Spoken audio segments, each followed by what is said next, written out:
Good morning, I'm Dr.Sourav. Today I'm going to demonstrate about the surface marking of thorax.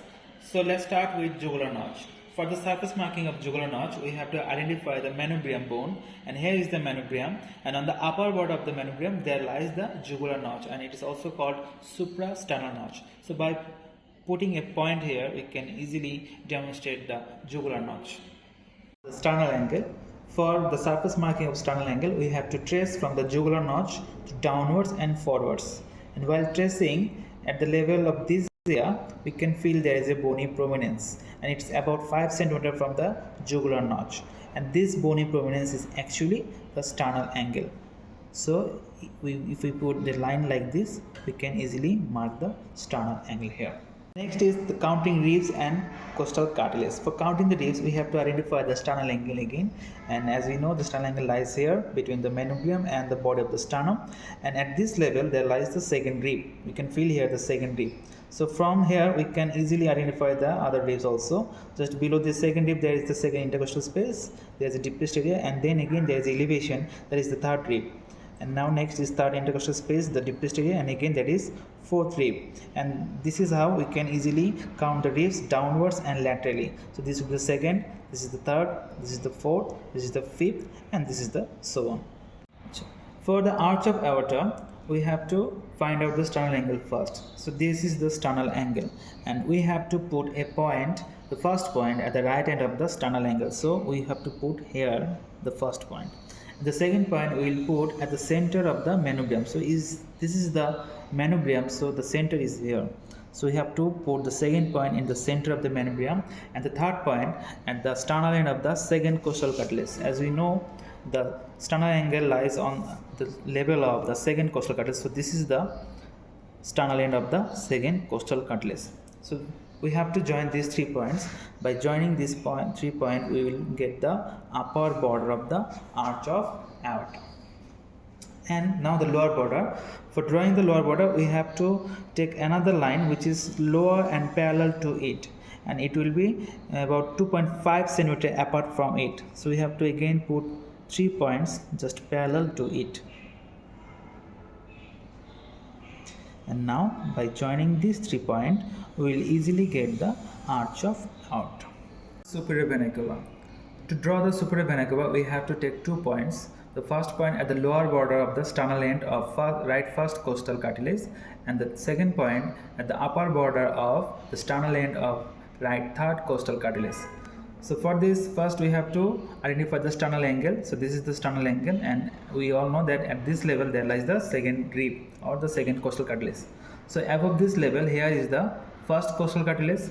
So we have to take a point at the sternal end of the right first costal cartilage, and then we have to identify the third one. So this is the second, so this is the third.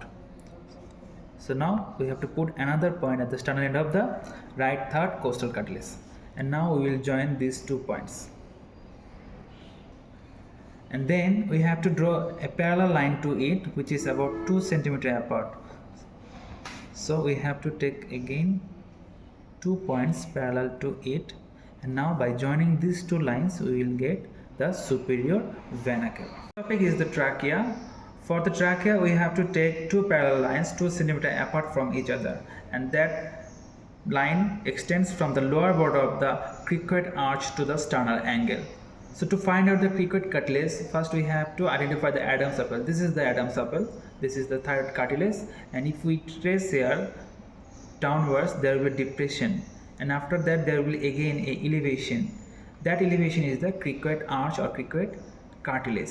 From the lower border of this cricoid cartilage, we will take 2 points 2 cm apart from each other. And again at the sternal angle here, we will take 2 points 2 cm apart from each other. And now by joining these 2 lines,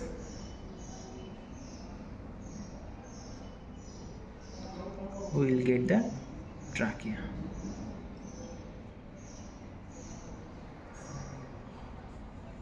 For the bronchus, we have to draw 2 bronchus. One is the right principal bronchus on the right side, and another one is the left principal bronchus on the left side. For the right principal bronchus, we have to take a point at the right end of the sternal angle here. At the right end of the sternal end we will take a point, and then the second point we have to take at the sternal end of the third costal cartilage. There is the second and this is the third. At the sternal end of the third costal cartilage, right third costal cartilage, here is the second point. And now by joining these two we will get the outer border of the right principal bronchus, and we have to draw a parallel line to this from the midline. So thus we get the right principal bronchus. And for the left principal bronchus we have to take a point at the left end of the sternal angle here, and then another point about 3.5 centimeter away from the midline on the third costal cartilage here. And now by joining these two we will get the outer border of the left principal bronchus, and we have to draw another parallel line to it. So this is the left principal bronchus, which is more horizontal. The right principal bronchus is more vertical. So now the apex of the heart by a point. So as we all know that the apex of the heart lies at the left fifth intercostal space, just medial to the mid clavicular line. This is the clavicle and this is the mid clavicular line, and about 9 cm away from the midline. So for this we have to identify the fifth intercostal space. So now as we all know the sternal angle is here, so there is the second rib, here will be the third rib, here is the fourth rib, and here is the fifth rib. So this will be the fifth intercostal space and just medial to the mid clavicular line. So there will be the apex of the heart, and it will be about 9 cm away from the midline. The right border of the heart.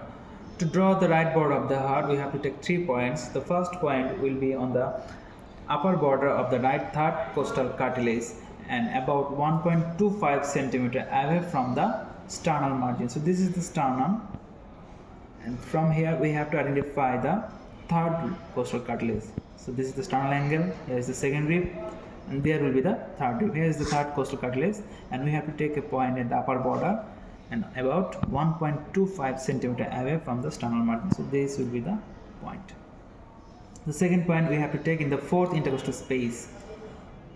So this is the third rib, here is the fourth rib, and here is the fourth intercostal space, and it is about 3.75 cm away from the median plane.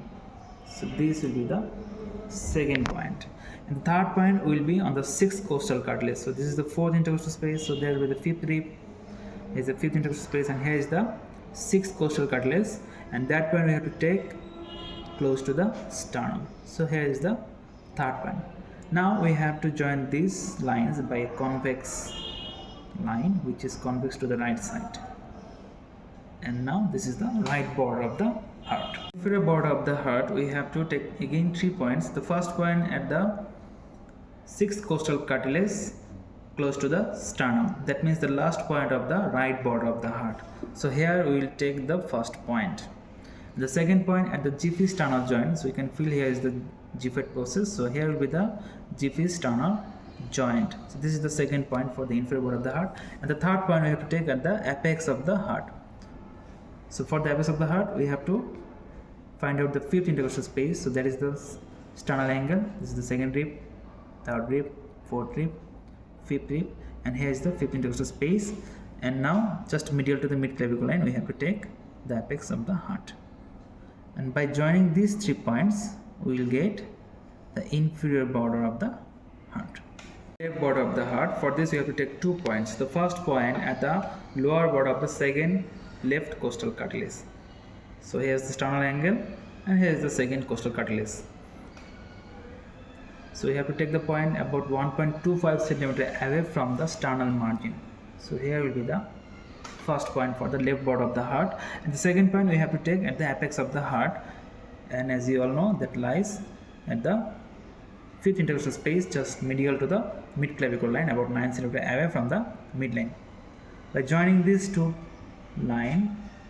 points we can find the left border of the heart.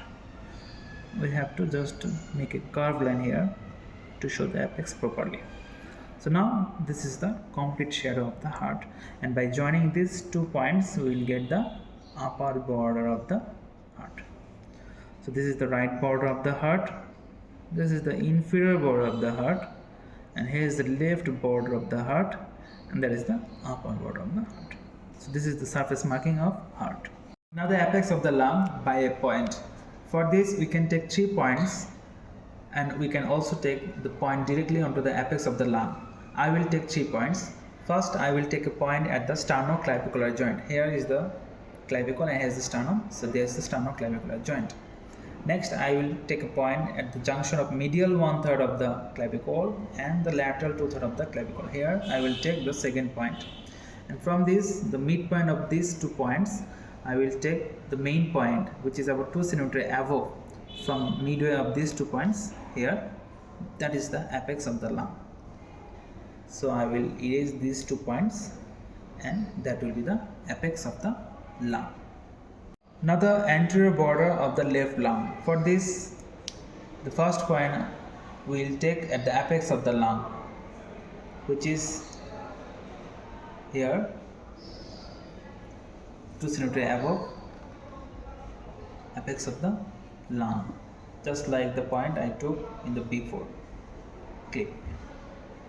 Now the second point I have to take in the sternoclavicular joint, left sternoclavicular joint.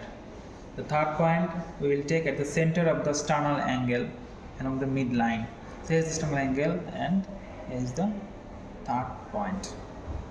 Now the fourth point we will take in the median plane along the fourth costal cartilage. So this is the second rib, third rib, and here is the fourth rib.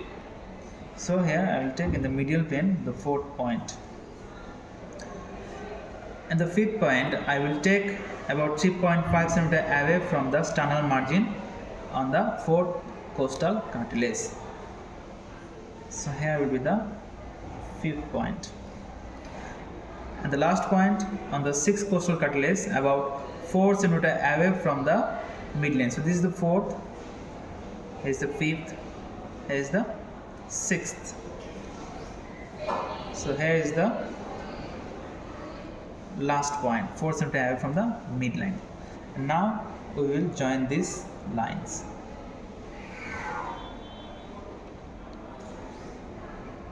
From here, 4 point, we will go to this, make a curvature line here.